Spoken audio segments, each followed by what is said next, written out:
एक ऐसा बूढ़ा वानर जिसकी पूंछ महाबली भीम भी 1 इंच हिला नहीं पाए। यह कहानी है महाभारत के वनवास काल की। एक दिन द्रौपदी की इच्छा पर महाबली भीम सौगंधिक कमल के फूल लाने के लिए अपनी शक्ति के पूरे घमंड के साथ जंगल की ओर निकल पड़े। जंगल में जिस रास्ते से भीम तेजी से जा रहे थे, वहाँ उन्होंने देखा एक बूढ़ा कमजोर सा वानर लेटा हुआ है। उसकी विशाल पूंछ ने पूरा रास्ता रोक रखा था। भीम ने गरज कर कहा, हे वानर, ये क्या तरीका है? मेरा रास्ता रोके क्यों लेटे हो? हटो यहाँ से।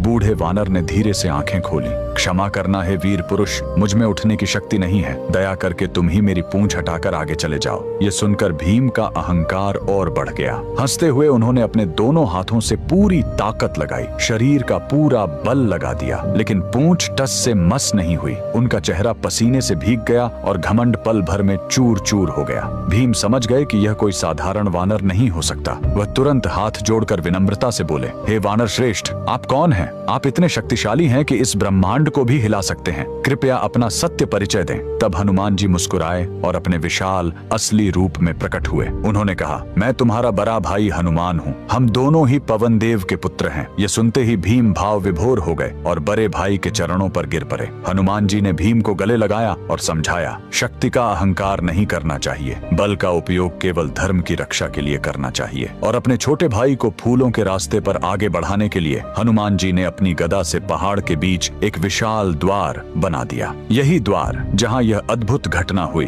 आज पांडुपोल के नाम से जाना जाता है। यह स्थान राजस्थान के अलवर जिले में स्थित सरिस्का टाइगर रिजर्व के घने जंगलों में है और कुछ ही दूरी पर यहाँ हनुमान जी उसी लेटी हुई शयन मुद्रा में विराजमान हैं, जैसे वह भीम को मिले थे। यह भारत के उन गिने चुने मंदिरों में है जहाँ हनुमान जी लेटे हुए हैं। बजरंग बली के सभी भक्त कमेंट में जय श्री राम जरूर लिखना।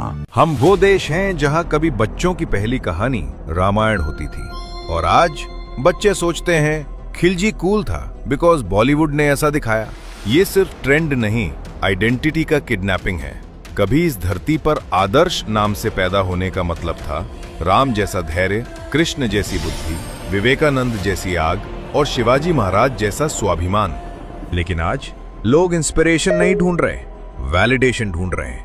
रील्स डिक्टेट कर रही हैं कि हीरो कौन है, मूवीज बता रही हैं कि ईविल एस्थेटिक है और धीरे धीरे हम अपना असली हीरो फ्रेमवर्क खो रहे हैं। आपको पता है, हिस्ट्री में औरंगजेब सबको याद है, लेकिन राम, कृष्ण, बुद्ध नाम तो याद है पर रीजन नहीं, क्योंकि हम भूल रहे हैं बॉलीवुड स्टार इमेज बनाता है पर महापुरुष आइडेंटिटी बनाते हैं और ये फर्क भूलना डेंजरस है। श्री राम ने बताया था, शक्ति भी हो तो न्याय बिना अहंकार के। श्री कृष्ण